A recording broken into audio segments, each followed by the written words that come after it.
Salutare tuturor și bine v-am regăsit la un episod.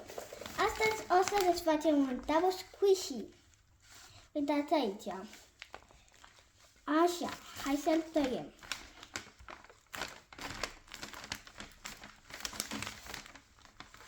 Așa.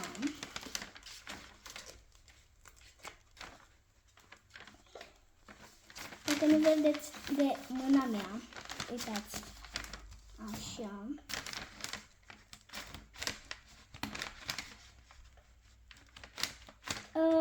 N-am mai făcut episoade de genul.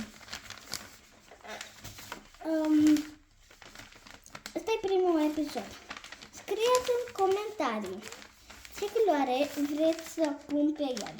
Eu o să aleg o culoare dintre astea, adică o să le pun pe amândouă, dar o să aleg pe care să o pun prima.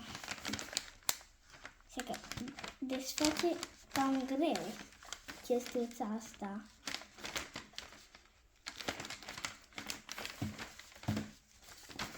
Uitați!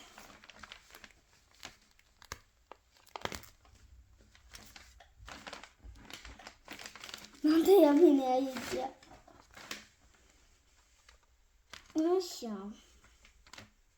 Uitați. Are și din astea.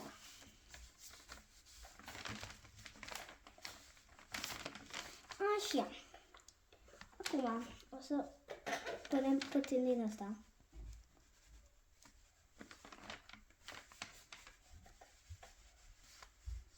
Așa. Uitați un pic că așa.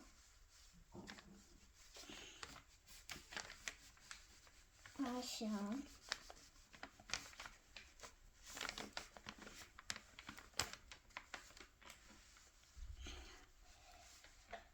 O să fie foarte frumos. Am pus cam mult, da. Ok. Așa. Acum punem din ăsta.